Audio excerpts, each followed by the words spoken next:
সমর্থন দেওয়া হয়েছে, মুসলমানদেরকে হুমকি দেওয়া হয়েছে, এর প্রতিবাদে এবং বাংলাদেশে সাতেমে রাসূলদেরকে সর্বোচ্চ শাস্তি মৃত্যুদণ্ডের আইনের দাবিতে সর্বোপরি শিক্ষা কমিশনকে পুনর্গঠন, সেখান থেকে নাস্তিকদের অপসারণ এবং ইসলামপন্থী বুদ্ধিজীবীদের নিয়োগের দাবিতে আগামী 2 অক্টোবর বিকাল 3টায় দাসেরহাট বাজারে মহা সমাবেশ অনুষ্ঠিত হবে।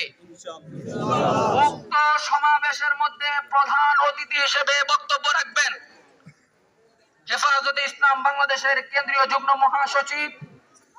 কারা নির্যাতিত মজলুম আলেম দ্বীন হযরতুল আল্লাম হযরত মাওলানা শেখ মুফতি